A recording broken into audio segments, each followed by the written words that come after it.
নমস্কাৰ সকলোলৈ স্বাগতম জনাইছো স্মাৰ্ট এডুকেশ্যন ইউটিউব চেনেলটোলৈ। এই ভিডিঅ'টোত বিভিন্ন কম্পিটিটিভ এক্সামৰ বাবে জেনেৰেল নলেজৰ 10টা গুৰুত্বপূৰ্ণ প্ৰশ্ন আলোচনা কৰিবলৈ ওলাইছো। সেয়েহে ভিডিঅ'টো স্কিপ নকৰাকৈ ভালদৰে চাব আৰু যদিহে চেনেলটো ছাবস্ক্ৰাইব কৰি লোৱা নাই ছাবস্ক্ৰাইব কৰি ল'ব। প্ৰথম প্ৰশ্ন, which of the following rivers is a left bank tributary of Ganga? তলৰ কোনখন নদী গংগাৰ বাওঁ পাৰৰ উপনদী? শুদ্ধ উত্তৰটো হৈছে চি, গণ্ডক। গণ্ডক হৈছে গংগাৰ বাওঁ পাৰৰ উপনদী।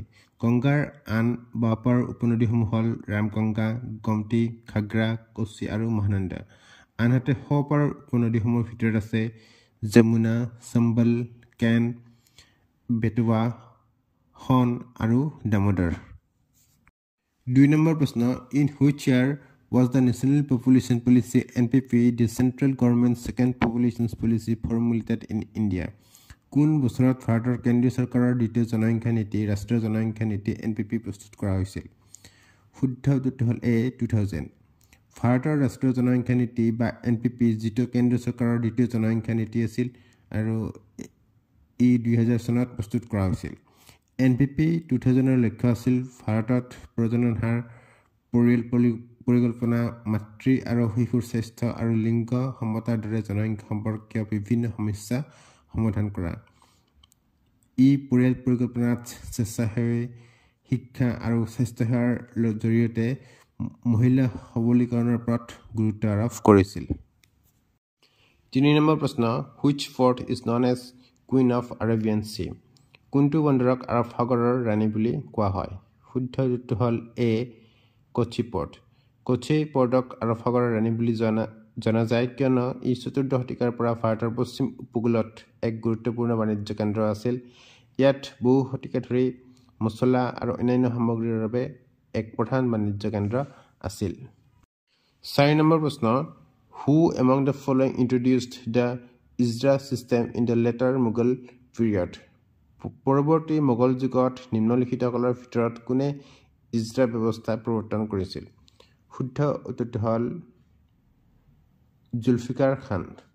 মোগল সম্ৰাট জাহাংগীৰ শ্বাহৰ ৰাজত্বকালত এজন শক্তিশালী অভিজিত জুলফিকাৰ খানে ভূমি ৰাজহৰ ইজৰা ব্যৱস্থা প্ৰৱৰ্তন কৰিছিল।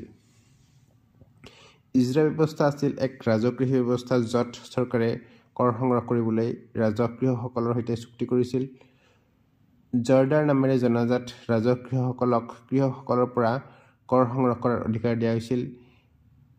ইজৰাদাৰসকলে নিজৰ ইচ্ছা অনুযায়ী কৰ মূল্যায়ন আৰু সংগ্ৰহ কৰিবলৈ স্বাধীন নাছিল। মোগল শাসনকালত ইজৰা ব্যৱস্থা জনপ্ৰিয় আছিল আৰু 18 শতিকাত ই আৰু অধিক জনপ্ৰিয় হৈ পৰিছিল। 5 নম্বৰ প্ৰশ্ন, which Governor General of India started the postal service in India? ভাৰতত কোন গভৰ্ণৰ জেনেৰেলে ডাক সেৱা আৰম্ভ কৰিছিল? শুদ্ধ উত্তৰটো হ'ল চি, লৰ্ড ডেলহাউচি। ভাৰতত ডাক সেৱা 1854 চনত ব্ৰিটিছ ভাৰতৰ গভৰ্ণৰ জেনেৰেল লৰ্ড ডেলহাউচিৰ দ্বাৰা আৰম্ভ কৰা হৈছিল। ভাৰতীয় ডাক ব্যৱস্থা লৰ্ড ডেলহাউচিৰ গভৰ্ণৰ জেনেৰেলৰ অধীনত বিকশিত কৰা হৈছিল।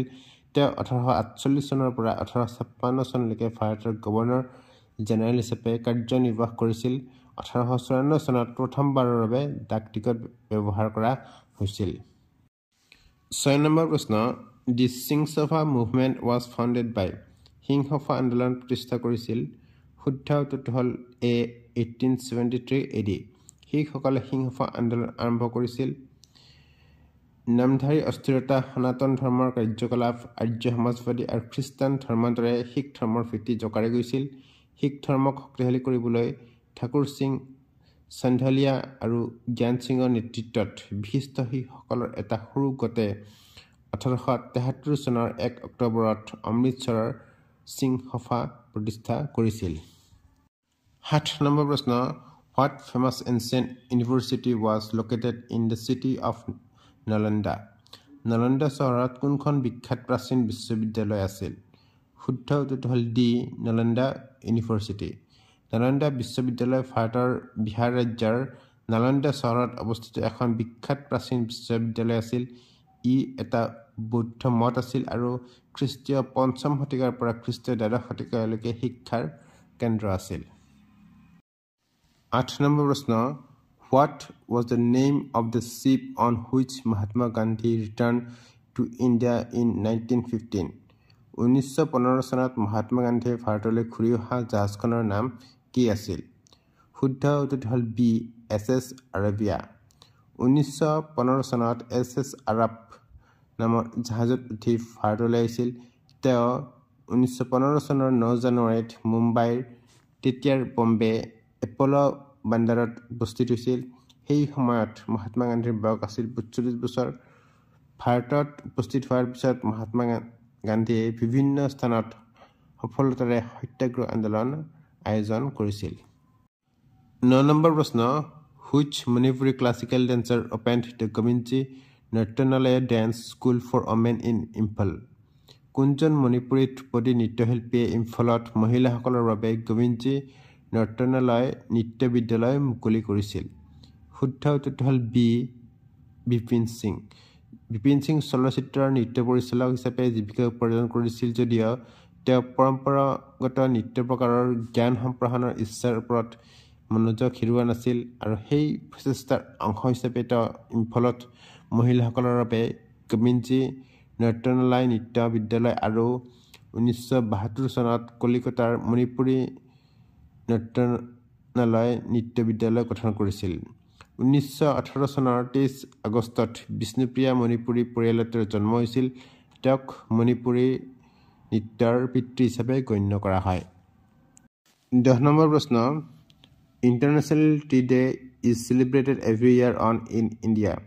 আন্তঃৰাষ্ট্ৰীয় চাহ দিৱস প্ৰতি বছৰে ভাৰতত পালন কৰা হয়। শুদ্ধ উত্তৰটো হ'ল বি 21 মে। আন্তঃৰাষ্ট্ৰীয় চাহ দিৱস প্ৰতি বছৰে 21 মেত পালন কৰা হয়। প্ৰথম আন্তঃৰাষ্ট্ৰীয় চাহ দিৱস 2005 চনৰ ভাৰতত দিল্লীত অনুষ্ঠিত হৈছিল। ভাৰতত উৎপাদিত মুঠ চাহৰ প্ৰায় 80% ঘৰুৱা জনসংখ্যাৰ দ্বাৰা ব্যৱহাৰ কৰা হয়।